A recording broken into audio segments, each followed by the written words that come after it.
আল্ট্রাসনোগ্রাফির রিপোর্টটা দেখে ২০ বছর বয়সী ঝুমঝুমকে ডাক্তার সরাসরি বলে দিল, আপনার ফিজিক্যাল রিলেশন করতে হবে। এটাই একমাত্র ইজি সলিউশন।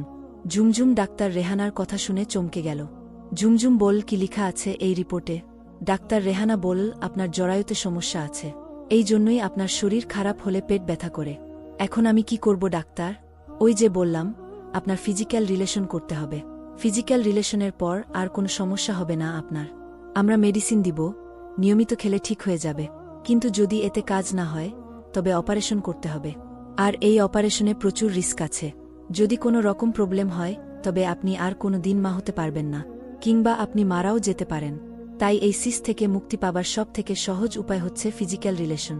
শুনলাম আপনার বিয়ে ঠিক করা আছে, তো তাকে যত দ্রুত সম্ভব দেশে এসে বিয়ে করে নিতে বলুন। ডাক্তারের কথা শুনে ভার্সিটিতে পড়ুয়া ঝুমঝুম আর ওর বান্ধবী ঝুমুর বাসায় ফিরে এলো।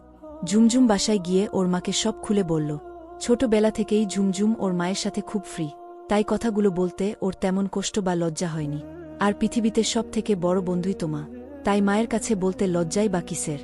ঝুমঝুমের বিয়ে ঠিক হয়ে আছে ওরই বাবার বন্ধুর ছেলে জিহানের সাথে। এঙ্গেজমেন্টও হয়ে আছে। ছেলে প্রবাসী, ছেলে দেশে আসলেই বিয়ে। ছেলে গ্রিন কার্ড পাচ্ছে না বলে দেশেও আসতে পারছে না। ঝুমঝুমের মা ঝুমঝুমের সব কথা শুনে জিহানকে ফোন দিল। ফোন দিয়ে সব কিছু খুলে বলল, আর বলল, বাবা তুমি তাড়াতাড়ি দেশে চলে আসো, এসে বিয়েটা করে নাও। জিহান বলল, দেখুন আন্টি, আমি এখন আসতে পারবো না, তাছাড়া আমার প্রমোশনের কথাও চলছে। এই অবস্থাতে কোনোমতেই আমার আসা সম্ভব না। তাহলে আমরা কি করব বাবা? ঝুমঝুম যে দিন দিন অসুস্থ হচ্ছে, তা আমি কি করে বলবো? আমি কি ডাক্তার নাকি? ডাক্তারের সাথে কথা বলুন। ঝুমঝুমের মা ডাক্তারের সাথে গিয়ে কথা বলল। ডাক্তারও সেই আগের কথাগুলোই ঝুমঝুমের মাকে বলল। ঝুমঝুমের মা কিছুই বুঝতে পারছে না কি করবে। রাতে হঠাৎ ঝুমঝুমের মোবাইলে রিং বেজে উঠল। রনক ফোন দিচ্ছে আর ঝুমঝুম বারবার লাইন কেটে দিচ্ছে। অনেকবার লাইন কেটে দেওয়ার পর রনকের মেসেজ দেখে রিসিভ করে। ঝুমঝুমের ভয়েস শুনেই রনক বুঝে যায় ঝুমঝুমের মন খুব খারাপ। রনক ঝুমঝুমকে জিজ্ঞেস করে কি হয়েছে। ঝুমঝুম বলে না।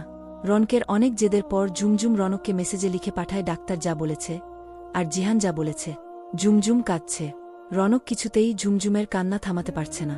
রাতে দুজনের কথা শেষে দুজন ঘুমিয়ে পড়ল। রনক হচ্ছে ঝুমঝুমের বন্ধু, শুভাকাঙ্ক্ষী, ভালোবাসা। ঝুমঝুম আর রনকের পরিচয় প্রায় 7 মাস বন্ধুত্ব, তারপর একে অপরকে মনের অজান্তেই ভালবেসে ফেলে। দুজনের পরিচয় ফেসবুকের মাধ্যমে।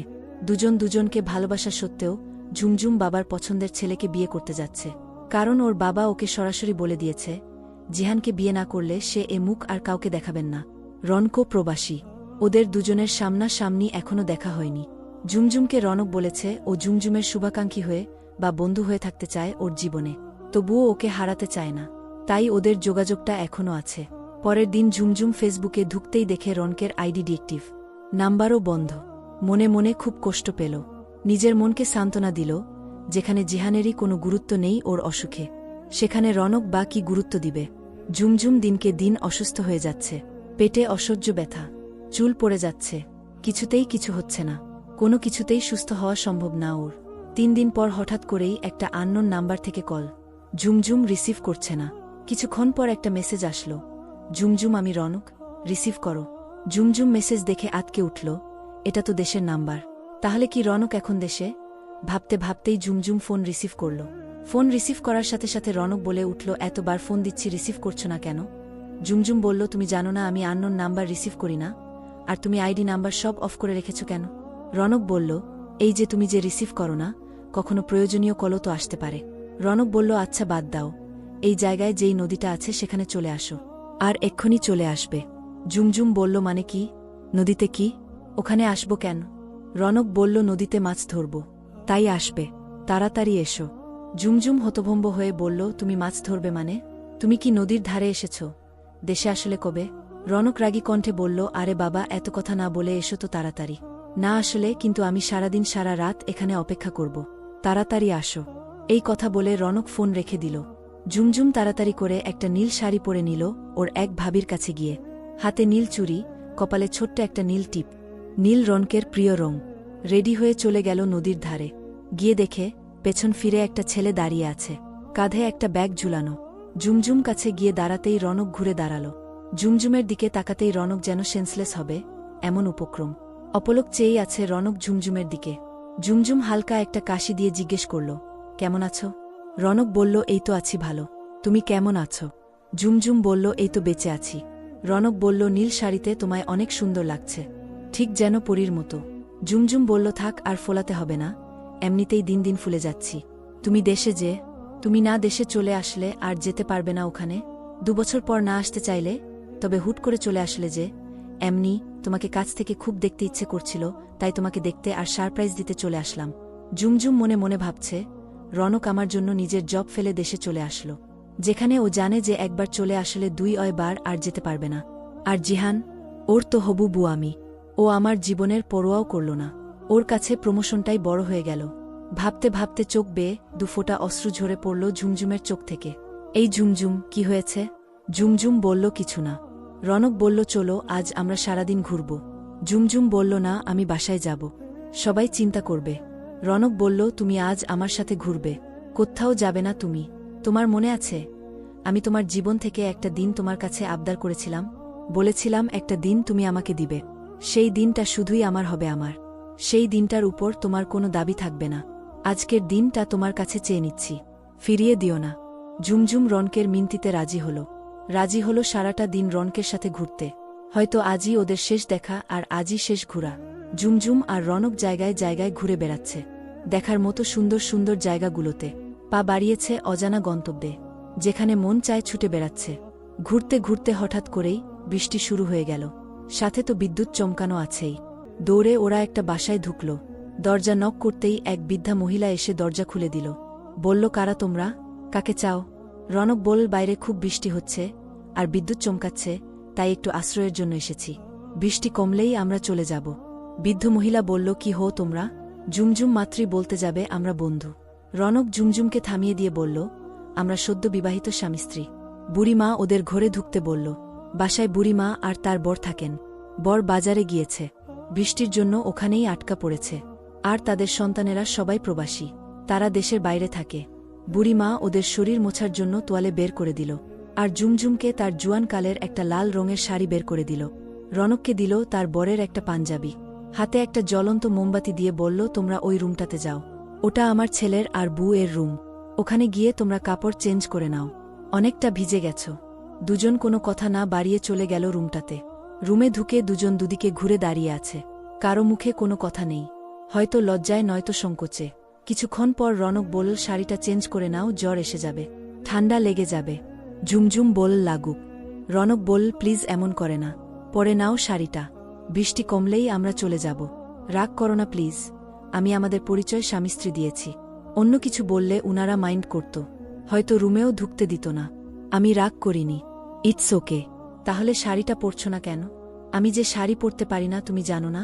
আসার সময় ভাবি পরিয়ে দিয়েছে, আমি পরিয়ে দেব না মানে চোখ বন্ধ করে রাখব? আমার বউ তো আর হবে না, তুমি যে নিজ হাতে সাজাবো, শাড়ি পরাবো, খোপায় বেলি ফুলের মালা পরাবো, যখন ইচ্ছে হয় তখন। রনকের চোখে জল। হবে না তো আমার সন্তানের মা তুমি, শুনতে পারবো না তো তোমার সন্তানের মুখ থেকে বাবা ডাক আমি? কতি না স্বপ্ন ছিল, আমার স্বপ্ন দেখাও পাপ। তখন ঝুমঝুম বলল, এই নাও শাড়ি, পরিয়ে দাও। ঝুমঝুমের চোখ ছলছল করছে। রনক ইউটিউব দেখে শাড়ি পরানোটা শিখেছিল, কারণ ঝুমঝুম একদিন রনককে বলেছিল, এই যে শোনেন, বিয়ের পর আপনিই কিন্তু প্রতিদিন আমাকে শাড়ি পরিয়ে দিবেন। রনক সম্মতি জানিয়েছিল। আজ সেই ঝুমঝুমকেই রনক শাড়ি পরিয়ে দিচ্ছে। হঠাৎ করেই খুব জোরে বিদ্যুৎ চমকে উঠল। ঝুমঝুম ভয়ে অর্ধ শাড়ি পরা অবস্থাতেই রনককে জড়িয়ে ধরল। রনক ঝুমঝুমকে ধরতে চেয়েও ধরছে না। কিছুক্ষণ পর বিবেক আর ভালোবাসার মধ্যে হাড্ডাহাড্ডি লড়াই, এরপর রনকও ঝুমঝুমকে জড়িয়ে ধরল। ঝুমঝুমের কপালে রনক তার কাপা কাপা ঠোঁটে ভালোবাসার টিপ পরিয়ে দিল। রুমের বাতিটা নিভে গেল। দুজন পরিপূর্ণ হল দুজনায়, দুজনের ভালোবাসায়। কিছুক্ষণ পর বুড়িমা দরজায় নক করে বলল, ফ্রেশ হয়ে এসো তোমরা, আমি খাবার বাড়ছি। দুজনই গোসল করে ফ্রেশ হয়ে বুড়িমার রুমে আসলো। ততক্ষণে বুড়োও এসে গেছেন। বুড়োর সাথে বুড়িমা ওদের পরিচয় করিয়ে দিল। 4 জন খাওয়া দাওয়া শেষে কিছুক্ষণ গল্প করল। তারপর ঝুমঝুম বলল, এবার আমরা উঠি বুড়িমা, বৃষ্টি কমে গেছে, তাছাড়া বাসায় সবাই অপেক্ষা করছে, চিন্তাও করবে। বুড়ো আর বুড়িমার মন খারাপ হয়ে গেল। এতক্ষণ তাদের ভালোই লাগছিল, কিন্তু একটু পরেই আবার বাড়িটা ফাঁকা হয়ে যাবে। রনক বলল, এই মন খারাপ করে না, একদম মন খারাপ করে না, আমরা আবার আসব দুজনের সাথে গল্প করতে। বুড়ো বুড়ির মুখে হাসি ফোটে। ঝুমঝুম রনকের দিকে নিশ্চুপ তাকিয়ে আছে। ঝুমঝুম আর রনক দুজনের কাছ থেকে বিদায় নিয়ে রাস্তায় বের হল। কেউ কারো সাথে কোনো কথা বলছে না। ঝুমঝুম বাড়ির কাছাকাছি চলে এসেছে। রনক বল থেকে গেলে হয় না পাগলটার জীবনে। ঝুমঝুম বলল, আজই আমাদের শেষ কথা, শেষ দেখা, ভালো থেকো। এই কথা বলে ঝুমঝুম দৌড়ে বাসায় চলে যায়। দুদিন পর খেয়াল করে ঝুমঝুমের আর পেটে ব্যথা করছে না। ডাক্তার রেহানার কাছে যায় ঝুমঝুম। ডাক্তার রেহানা আল্ট্রাসাউন্ড করে দেখেন ঝুমঝুমের জরাজুর সমস্যাটা ঠিক হয়ে গেছে। সে অবাক হয়, মিরাকল ভেবে। ঝুমঝুমকে বলে, তুমি বেঁচে গেছ, তোমার সমস্যা ঠিক হয়ে গেছে। ঝুমঝুম চমকে গিয়ে সেই বৃষ্টির কথা মনে করে রনকের কথা। ডাক্তার কিছু মেডিসিন দিয়ে দেন আর বলেন, এখন আর তোমার কোনো সমস্যা নেই। 1 মাস এই মেডিসিনগুলো খাও, তারপর আমার সাথে দেখা করবে। ঝুমঝুম বাসায় চলে আসে। ওর মাকে এসে বলে, ঠিক হয়ে গেছে সব, চিন্তা করো না আর আমার জন্য। ওর মা খুশিতে আত্মহারা। জিহানকে ফোন দিয়ে জানায়। কেটে যায় অনেকগুলো দিন। ঝুমঝুম ওর আইডি অ্যাক্টিভ করে দিয়েছে সেদিন বাসায় এসে, আর নাম্বারও চেঞ্জ করে ফেলেছে। তাই রনক আর সেদিনের পর ঝুমঝুমের সাথে কোনো রকম যোগাযোগ করতে পারেনি। জিহান গ্রিন কার্ড পেয়ে গেছে। আজ সে দেশে আসছে। আগামী পরশু ঝুমঝুমের গায়ে হলুদ, তারপরের দিন বিয়ে। আইডি লগইন করে ঝুমঝুম রনককে একটা মেসেজ লিখে, আমার জীবন বাঁচানোর জন্য ধন্যবাদ। শুক্রবারে আমার বিয়ে, জীবনটাকে নতুনভাবে সাজিয়ে নিও। আমাদের স্বপ্নগুলোকে অন্য কারো সাথে পূরণ করো, ভালোবাসি। মেসেজটা দিয়েই ঝুমঝুম আইডি ডিএক্টিভ করে দেয়। আজ ঝুমঝুমের গায়ে হলুদ। সবাই ঝুমঝুমকে হলুদ দিয়ে গেছে। সবার সাথে জিহানও এসেছিল ঝুমঝুমকে হলুদ দিতে। জিহানের মুখে কি সুন্দর হাসি, কিন্তু ঝুমঝুম এই হাসিটাকে সহ্য করতে পারছে না। কারণ যার কাছে ঝুমঝুমের জীবনের কোনো মূল্যই নেই, তার হাসি তো বিষাক্ত মনে হবেই। ঝুমঝুম মনে মনে ভাবছে, এই মানুষটার সাথে আমি সারা জীবন সংসার করব কি করে। ছেলে পক্ষ হলুদ দিয়ে চলে গেছে, মেয়ে পক্ষ হলুদ দেয়া শুরু করেছে। হঠাৎ ঝুমঝুম স্টেজ থেকে দৌড়ে চলে গেল। বেসিনে গিয়ে বমি করতে শুরু করল। ঝুমঝুম বুঝতে পারছে না কেন এমন হচ্ছে। আজ ঝুমঝুমের বিয়ে, সকাল থেকেই হঠাৎ করেই মাথাটা ঘুরছে, আবার বমি বমি লাগছে। ফ্রিজ থেকে আচার বের করে আচার খাচ্ছে ঝুমঝুম। হঠাৎ এক দাদি এসে ঝুমঝুমকে বলল, এখন এত আচার খাওয়া লাগবে না, আর কয়দিন পর এমনিই আচার খাবা। ঝুমঝুম হঠাৎ করে আতকে উঠল। খেয়াল করল আবার মাথা ঘুরছে, বমি বমি লাগছে। তবে কি ঝুমঝুম? এসব ভাবতে ভাবতে ঝুমঝুম ওর এক বান্ধবীকে ফোন দিয়ে বলল, একটা প্রেগন্যান্সি টেস্ট কাঠি নিয়ে আসিস তো, আমার এক ভাবির লাগবে, তাড়াতাড়ি নিয়ে আসিস। দুপুর হয়ে গেছে। ঝুমঝুমকে বিয়ের সাজে সাজানো হচ্ছে। কনের সাজে ঝুমঝুমকে অপূর্ব লাগছে। এমনিতেই ঝুমঝুম দেখতে খুব সুন্দরী, তার উপর বিয়ের সাজে মেয়েদের সৌন্দর্য এমনিতেই আরও বেড়ে যায়। ঝুমঝুমের বান্ধবী পার্লার থেকে সেজে তারপর প্রেগন্যান্সি টেস্টের কাঠি নিয়ে হাজির হয়। ঝুমঝুম কাঠিটা নিয়ে সোজা বাথরুমে ঢুকে টেস্ট করতেই ঝুমঝুম লাল বর্ণের দুটো স্পষ্ট রেখা দেখতে পায়। ঝুমঝুমের আর বুঝতে বাকি রইল না, ঝুমঝুম প্রেগন্যান্ট। ও রনকের সন্তানের মা হতে চলেছে। কি করবে কিছুই বুঝে উঠতে পারছিল না। দিশাহারা হয়ে রনককে ফোন দিতে লাগল। রনকের মোবাইল বন্ধ, কল যাচ্ছে না। বারবার ট্রাই করে যাচ্ছে, কিন্তু রনকের মোবাইলে কল যাচ্ছে না। যাবেই বা কি করে? ঝুমঝুমের সেদিনের মেসেজটা দেখা মাত্রই রনক কষ্ট সহ্য করতে না পেরে মোবাইলটা আছাড় দিয়ে ভেঙে ফেলে। এদিকে বরপক্ষ এসে গেছে। ঝুমঝুম বাবা মায়ের উদ্দেশ্যে ছোট্ট একটা চিঠি লিখে পেছনের দরজা দিয়ে পালিয়ে যায়। মা এবং বাবা, আমাকে তোমরা ক্ষমা করো। আমার পক্ষে এই বিয়ে করা সম্ভব না, তাই আমি চলে যাচ্ছি। ভেবো না আমি কারো হাত ধরে পালাচ্ছি না, আমি একাই অজানা পথে পা বাড়ালাম। তোমরা ভালো থেকো, ইতি তোমাদের মেয়ে। ঝুমঝুম চলে যাওয়ার পর কেটে যায় 5টা বছর। যে যার মতো যার যার জীবন নিয়ে ব্যস্ত। জিহান বিয়ে করে বউ নিয়ে বিদেশে পাড়ি জমিয়েছে। ও বাবা মা তাদের অন্য সন্তান বুকে নিয়ে বেঁচে আছে। ঝুমঝুম বিয়ে করে স্বামী নিয়ে ভালো আছে, এই চিন্তা করে রনক দীর্ঘশ্বাস ছেড়ে ভালো আছে। কিন্তু ঝুমঝুম কোথায়? ও কি ভালো আছে? ওর পেটের সন্তানটা কেমন আছে? সন্তানটা কি পৃথিবীর মুখ দেখেছে নাকি দেখেনি? নাকি সন্তানটাকে পেটে নিয়েই ঝুমঝুম এই পৃথিবীর মানুষের কটু কথা থেকে বাঁচতে এই পৃথিবী থেকে বিদায় নিয়েছে? কারো জানা আছে, কারো জানা নেই। রনকের মা খুব অসুস্থ, তাই ডাক্তার রনককে তার মাকে নিয়ে শহরে গিয়ে ভালো কোনো ডাক্তার দেখাতে বলেছে। তাই রনক আজ একটি হসপিটালে তার মাকে নিয়ে এসেছে। সিরিয়াল লিখিয়ে মাকে নিয়ে বসে আছে। ডাক পড়লেই মাকে নিয়ে ডাক্তারের রুমে ঢুকবে। হঠাৎ করেই রনকের চোখ পড়ে একটা মেয়ের উপর। মেয়েটা পুতুলের মতো সুন্দর, বসে আছে একটা চেয়ারে। আনুমানিক 4 বছর হবে মেয়েটার।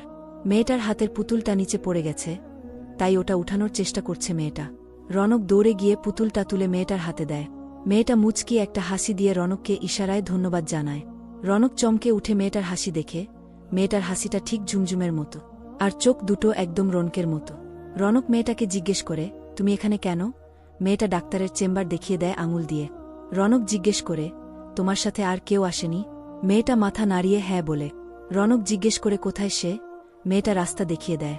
রনক মনে মনে ভাবে, এত সুন্দর নিষ্পাপ মেয়েটা, অথচ কথা বলতে পারে না। মেয়েটার মাথায় হাত বুলিয়ে বলে, তুমি এখানেই বসে থাকো, কোথাও যেও না। মেয়েটা মাথা নাড়িয়ে হ্যাঁ বলে। আর রনক চলে যায় ওর মায়ের কাছে। মাকে মেয়েটাকে দেখিয়ে বলতে থাকে আর আফসোস করতে থাকে যে মেয়েটা কথা বলতে পারে না। হঠাৎ করেই রনক দেখে মেয়েটা কোথায় যেন দৌড়ে যাচ্ছে। আর রনকও ওর মাকে বসিয়ে রেখে মেয়েটার পেছনে ছুটছে। কিছু দূর যেতেই রনকের বুকের ভেতর ধক করে ওঠে। মেয়েটা সাদা আর কালো রঙের থ্রি-পিস পরা একটা মেয়েকে আম্মু বলে দৌড়ে গিয়ে জড়িয়ে ধরে। রনকের বুঝতে আর বাকি নেই সাদা কালো থ্রি-পিস পরা মেয়েটা যে পিচ্চি মেয়েটার মা, আর মেয়ের মাটা যে রনকের চিরচেনা ভালোবাসা, তারই ঝুমঝুম। ঝুমঝুম ওর মেয়েকে কোলে নিয়ে আদর করছে, চুমু খাচ্ছে। হঠাৎ করেই ঝুমঝুম এর চোখ পড়ে রনকের দিকে। হাসি ভরা মুখটা নিমিষেই মলিন হয়ে যায়। চোখ দুটো জ্বলে ভরে যায়। দুজনই চুপ করে দাঁড়িয়ে আছে। চোখ ভিজে যাচ্ছে দুজনেরই। কতটা দিন পর দেখা তাদের। ঠোঁট দিয়ে কোনো কথা বের হচ্ছে না কারোই, অথচ মনে মনে বলছে ঠিকই, খুব ভালো আছো তাই না? স্বামী সংসার নিয়ে মেয়ের মাও হয়েছ। খুব ভালো আছি। তুমিও কত স্মার্ট হয়েছ। বিয়ে করে বউ নিয়ে ভালোই আছো বোঝা যাচ্ছে। কিন্তু কেউ কারো কোনো কথা শুনতে পারছে না, কারণ মনে মনে বলা কথাগুলো বাইরে থেকে যে শোনা যায় না। পুতুল মেয়েটার ডাকে দুজনের নীরবতা ভাঙে। আম্মু আম্মু আমার আইসক্রিম দাও। এই যে মা তোমার আইসক্রিম নাও। রনক অবাক হয়ে বলল, তুমি কথা বলতে পারো? পারবে না কেন? রনক বলল, না মানে, ওর সাথে আমি একটু আগে কথা বলেছি। ও মুখে কিছু বলেনি, ইশারায় সব বলেছে। তাই ভাবলাম। তখন ঝুমঝুম মেয়েকে জিজ্ঞেস করল, মুখে কিছু বলনি কেন মা? বাচ্চা মেয়েটা বলল, তুমি না বলেছ অপরিচিত কারো সাথে কথা বলবে না, অপরিচিত কেউ কিছু দিলে নিবে না, তাই আমি ইশারায় বলেছি, কথা বলিনি। পাগলি মেয়ে আমার। আম্মু জানো, আঙ্কেলটা খুব ভালো। আমার পুতুল পড়ে গিয়েছিল, সে তুলে দিয়েছেন। এদিকে এক নার্স এসে রনককে ডাকে, আপনার মা আপনাকে খুঁজছে। আপনার মায়ের সিরিয়াল এসেছে, চলুন। রনক বলল, আসি, ভালো থেকো, সুখী হও বলে। আর মেয়েটার গালে একটা চুমু দিয়ে রনক ওর মায়ের কাছে চলে যায়। ঝুমঝুমও ওর মেয়েকে নিয়ে যেই ডাক্তারকে দেখাবে সেই ডাক্তারের চেম্বারের সামনে চলে যায়। ঝুমঝুমের মেয়ের সকাল থেকে হঠাৎ পেটে ব্যথা, তাই ঝুমঝুম ওর মেয়েকে নিয়ে ডাক্তারের কাছে এসেছে। দুজনের ডাক্তার দেখানোই শেষ। বাসায় ফিরে যাবার সময় ঝুমঝুমের মেয়েটা ঝুমঝুমকে বলে, আম্মু, ওই যে দেখো আঙ্কেলটা। আমি আঙ্কেলটাকে একটা চুমু দিয়ে আসি। তুমি আমাকে চুমু দিয়ে না বলো, চুমু দিলে চুমু দিতে হয়। আঙ্কেল তো আমাকে চুমু দিয়েছে, আমি তো দেইনি। আমি একটা চুমু দিয়ে আসি। ঝুমঝুম বলল, আচ্ছা যাও, কিন্তু চুমু দিয়ে বাই বলেই চলে আসবে, দেরি করবে না কেমন? আচ্ছা আম্মু। পিছন থেকে ডাক আসলো, আঙ্কেল। রনক বলল, এই যে মামুনি, তোমরা এখনো যাওনি? মেয়েটি বলল, যাইনি, এখনই চলে যাব। বাচ্চা মেয়েটা প্রশ্ন করল, ইনি কে? আমি বললাম, আমার মা। আচ্ছা, আমার বেশি সময় নেই, আঙ্কেল তাড়াতাড়ি একটু বসো তো। রনক বলল, বসবো কেন? বাচ্চা মেয়েটা বলল, আরে বসোই না। রনক বলল, আচ্ছা বসলাম। মেয়েটা একটা চুমু দিয়ে বলে, আসি, টাটা। এই দাঁড়াও দাঁড়াও, তোমার নামটাই তো জানা হলো না। আমার নাম রিমঝিম খান। বাবা রনক খান, মা ঝুমঝুম খান। রিমঝিমকে কেউ ওর নাম জিজ্ঞেস করলে ও নামের সাথে এক গড়া এই উত্তরগুলো একসাথে দিয়ে দেয়, কারণ ওর মা ওকে এই কথাগুলোই বারবার ওকে শিখিয়েছে। রনকের বুকের ভেতর ঝড় বয়ে গেল। রনকের মাও অবাক হয়ে গেল। এ দেখি তার ছেলের নাম বলছে। মা, তোমার বাবার নাম কি বললে? রিমঝিম বলল, রনক খান। তোমার বাবা কোথায়? তোমার বাবা তোমাদের সাথে থাকে না? রিমঝিম বলল, আমার বাবা আমার জন্য তারা আনতে গেছে। ওই যে আকাশে জল জল করে কত তারা জ্বলে না, ওগুলো আনতে গেছে। আমি আরেকটু বড় হলে বাবা তারাগুলো নিয়ে একেবারে চলে আসবে আমাদের কাছে। রনক রিমঝিমকে জিজ্ঞেস করল, তুমি তোমার বাবাকে কখনো দেখনি? রিমঝিম বলল, দেখেছি তো, ওই যে আকাশে সব থেকে যেই বড় তারাটা দেখা যায়, ওটাই আমার বাবা। রনক রিমঝিমকে কোলে নিয়ে চুমু খেতে থাকে। আর ঝুমঝুম রিমঝিমের দেরি হতে দেখে ওখানে এসে হাজির হয়। রনক বলল, ঝুমঝুম, রিমঝিম কি বলছে? ঝুমঝুম বলল, কি বলছে ও? ওর বাবার নাম নাকি রনক খান? ঝুমঝুম রিমঝিমের হাত ধরে বলে, চলো মা, অনেক দেরি হয়ে গেছে। রনক ঝুমঝুমের হাত টেনে ধরে, আমি আমার প্রশ্নের উত্তর চাই। রিমঝিম নামটা আমি আমাদের মেয়ের নাম রাখতে চেয়েছিলাম, আর ওর নাম তুমি রিমঝিম রেখেছ। আবার ওর চোখ ঠিক আমার মতো। ও বলছে ওর বাবার নামও রন। তবে কি আমার সন্তান? চুপ করে থেকো না, জবাব দাও। নীরবতা ভেঙে ঝুমঝুম বলল, হ্যাঁ, রিমঝিম তোমার মেয়ে। রিমঝিম আমাদের মেয়ে। ওই বৃষ্টির দিনেই ও আমার গর্ভে আসে। মনে আছে বুড়িমার কথা, বুড়োটার কথা? বৃষ্টি, মনে আছে? আমার সব মনে আছে, সব মনে আছে। তুমি আমায় জানাওনি কেন? আর তোমার না বিয়ের কথা ছিল? তখন ঝুমঝুম বলল, কিভাবে জানাতাম? অনেক ট্রাই করেছি, তোমার ফোনে কল যায়নি। আর বিয়ের দিনই আমি জানতে পারি আমি প্রেগন্যান্ট। তোমার সন্তান আমার গর্বে। তাই আমি বাসা থেকে পালিয়ে যাই। এখানে চলে আসি এক বান্ধবীর বাসায়। ওখানে থেকেই একটা চাকুরি খুঁজে নেই, জব করি, ওকে জন্ম দেই, তোমার পরিচয়ে বড় করি। এই তো চলছে জীবন। আমি আমার মেয়েকে নিয়ে ভালোই আছি। জানি না কে কেমন আছে। তুমিও হয়তো বাচ্চা সংসার নিয়ে ভালোই আছো। দোয়া করি ভালো থাকো। রনকের মা রিমঝিমকে কোলে তুলে নেয়, চুমু খেতে খেতে বলে, আমার দাদু ভাই। রনক তখন ঝুমঝুমকে উদ্দেশ্য করে বলল, ভালোই বলেছ। হ্যাঁ, ভালো আছি আমি, খুব ভালো আছি আমার মাকে নিয়ে। আমার জীবনে আর কারো জায়গা হয়নি, কারণ আমি তোমার স্মৃতি নিয়েই সারা জীবন বেঁচে থাকব বলে সিদ্ধান্ত নিয়েছি। আগেও বলেছিলাম, তোমার পরে আমার জীবনে আর কেউ আসবে না।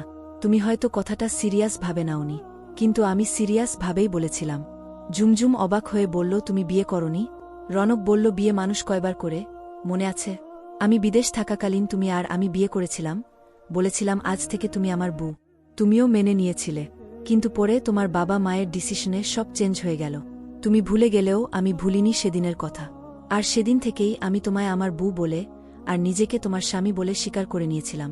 আর বৃষ্টির দিনটাকে আমি আমার স্ত্রীর আর আমার পবিত্র বাসর হিসেবে মনে প্রাণে গ্রহণ করেছি। তাই আর আমার জীবনে কেউ আসেনি, আর আসবেও না কোনো দিন। রনকের মা বলল, অনেক হয়েছে, এখন দুজনই থাম। বাকি কথা তোরা পরে বলিস। এবার বাসায় ফিরে চল। আমি তোদের দুজনের আবার বিয়ে দিব, এক করে দিব আবার দুজনের হাত। তোরা দুজন একসাথে থাকবি, আমরা সবাই একসাথে থাকব। আর আমি আমার দাদু ভাইকে নিয়ে বাকি দিনগুলো কাটিয়ে দিতে চাই। রনক আর ঝুমঝুম দুজনই মাকে জড়িয়ে ধরে ফিরে আসে তাদের বাসায়। রনকের মা বিয়ের আয়োজন করে ফোন দেয় ঝুমঝুমের বাসায় আর বলে, ঝুমঝুমকে আমরা খুঁজে পেয়েছি। ঝুমঝুম আমাদের বাসায় আছে। যদি ওকে দেখতে চান তবে আপনারা আমাদের বাসায় চলে আসুন। ঠিকানা এই। ঝুমঝুমের পরিবারের সবাই ফোন পাওয়ার পরই ঠিকানা অনুযায়ী রওনা দেয়। রনকের বাসায় এসে দেখে বিয়ের অনুষ্ঠান হচ্ছে, পুরো বাড়ি সাজানো। রনকের মা তাদেরকে ভেতরে আসতে বলেন, সবাইকে বসতে বলেন। কিছুক্ষণ পর ওর পরিবারের সবাই ঝুমঝুমকে দেখতে পায় কনের বেশে। সবার চোখে জল। এটা দুঃখের জল নয়, সুখের অশ্রু। মেয়েকে এতদিন পর খুঁজে পাওয়ার খুশি। রনকের মা ঝুমঝুমের বাবা মাকে সব কিছু খুলে বলেন। ঝুমঝুমকে সবাই জড়িয়ে ধরে। ঝুমঝুম সবার কাছে ক্ষমা চায়। এর মধ্যে রনক রিমঝিমকে কোলে নিয়ে হাজির হয়। রিমঝিম জিজ্ঞেস করল, এরা কারা বাবা? রনক বলল, এরা হচ্ছেন নানু আর নানা ভাই। ঝুমঝুমের মা বাবা রিমঝিমকে কোলে তুলে নিল, আদর করল। সবাই মিলে একত্র হল। বিয়ে হল ঝুমঝুম আর রনকের। রাতে রিমঝিম ওর মা বাবাকে বলল, আজ আমি দাদু ভাই, নানু ভাই এর কাছে থাকব, তোমরা ঘুমিয়ে যেও। ঝুমঝুম আর রনকের জন্য বাসর ঘর সাজানো হয়েছে। ঝুমঝুম ফুলের বিছানায় বসে আছে। রনক এসে পাশে বসতেই ঝুমঝুম কেঁদে দিল। রনক ভয় পেয়ে গেল। কি হয়েছে? তুমি কাঁদছ কেন? আমি কি কোনো ভুল করেছি? বলো আমায়। ঝুমঝুম বলল, আরে বুদ্ধু, আমি খুশিতে কাঁদছি। রনক বলল, তাই বলো, আমি তো ভয় পেয়ে গেছি। ঝুমঝুম বলল, হানিমুনে কোথায় যাবে বলো? নিয়ে যাবে তো? রনক বলল, হুম নিয়ে যাব। কোথায় যাবে বলো? বুড়িমার বাড়ি। রনক হেসে বলল, অবশ্যই যাব, কালকেই যাব, আর সাথে আমাদের রিমঝিমকেও নিয়ে যাব। তাহলে তাড়াতাড়ি ঘুমাতে হবে। চলো চলো ঘুমাবো। রনক বলল, শোনো। ঝুমঝুম রনক এর বুকে মাথা দিয়ে বলল, বলো। রনক বলল, এবার কিন্তু আমার একটা ছেলে লাগবে। ঝুমঝুম বলল, হুম আমারও, ভালোবাসি। পরের দিন সকালে রনক ঝুমঝুম আর ঝুমঝুমের বাবা মা ঝুমঝুমদের বাড়ির উদ্দেশ্যে রওনা হয়। পথিমধ্যে রনক ঝুমঝুমের বাবা মাকে বলে, আপনারা বাসায় যান, আমি ঝুমঝুম আর রিমঝিমকে নিয়ে একটু পরে আসছি। ঝুমঝুমের বাবা মা চলে যায়। রনক ঝুমঝুম আর রিমঝিমকে নিয়ে বুড়িমার বাসায় যায়। গিয়ে দেখে সারা বাড়ি মানুষে থই থই করছে। রনক আর ঝুমঝুমের বুকের ভেতর অদ্ভুত এক ব্যথা অনুভব হয়। আচমকা এক ভয় ভিড় করে ওদের মনে। বুড়িমা আর বুড়োর কিছু হয়নি তো? ভেতরে প্রবেশ করতেই দেখে বুড়িমা আর বুড়ো হাসছে। রনক আর ঝুমঝুম যেন প্রাণ ফিরে পেল। বুড়িমার ছেলেরা আজ বিদেশ ছেড়ে বাচ্চা নিয়ে মা বাবার কাছে একেবারে চলে এসেছে। ফিরে এসেছে তাদের স্বদেশে, মাতৃভূমিতে। তাই প্রতিবেশীরা তাদের দেখতে এসেছে। রনক আর ঝুমঝুম বুড়িমা আর বুড়োর কাছে গেল। বুড়ো না চিনতে পারলেও বুড়িমা ঠিকই ওদের চিনে নিল আর মুখ ভার করে ফেলল। দুজনই কানে ধরে সরি বলল আর বলল, আমরা খুব খারাপ অবস্থায় ছিলাম, তাই আসতে পারিনি দেখা করতে। রিমঝিমের হাতটা বুড়িমার হাতে দিয়ে বলল, এই যে তোমাদের নাতনি। বুড়িমা খিল খিল করে হেসে দিল। বুড়ো ওদের চিনে নিল। রনক আর ঝুমঝুমকে দুজন জড়িয়ে ধরল, দোয়া করে দিল, সুখী হও। রনক আর ঝুমঝুমও তাদের এই বলে বিদায় নিল যে, তোমরাও ভালো থাকো খুব, পরিবারের সবাইকে নিয়ে। আর আমরা চির কৃতজ্ঞ থাকব তোমাদের কাছে। এভাবেই ভালো থাকুক পৃথিবীর সকল মানুষ তাদের পরিবার পরিজন নিয়ে। গল্পটি যদি আপনাদের ভালো লেগে থাকে তাহলে লাইক, কমেন্ট, শেয়ার ও সাবস্ক্রাইব করে পাশেই থাকবেন। ধন্যবাদ সবাইকে গল্পটা শোনার জন্য।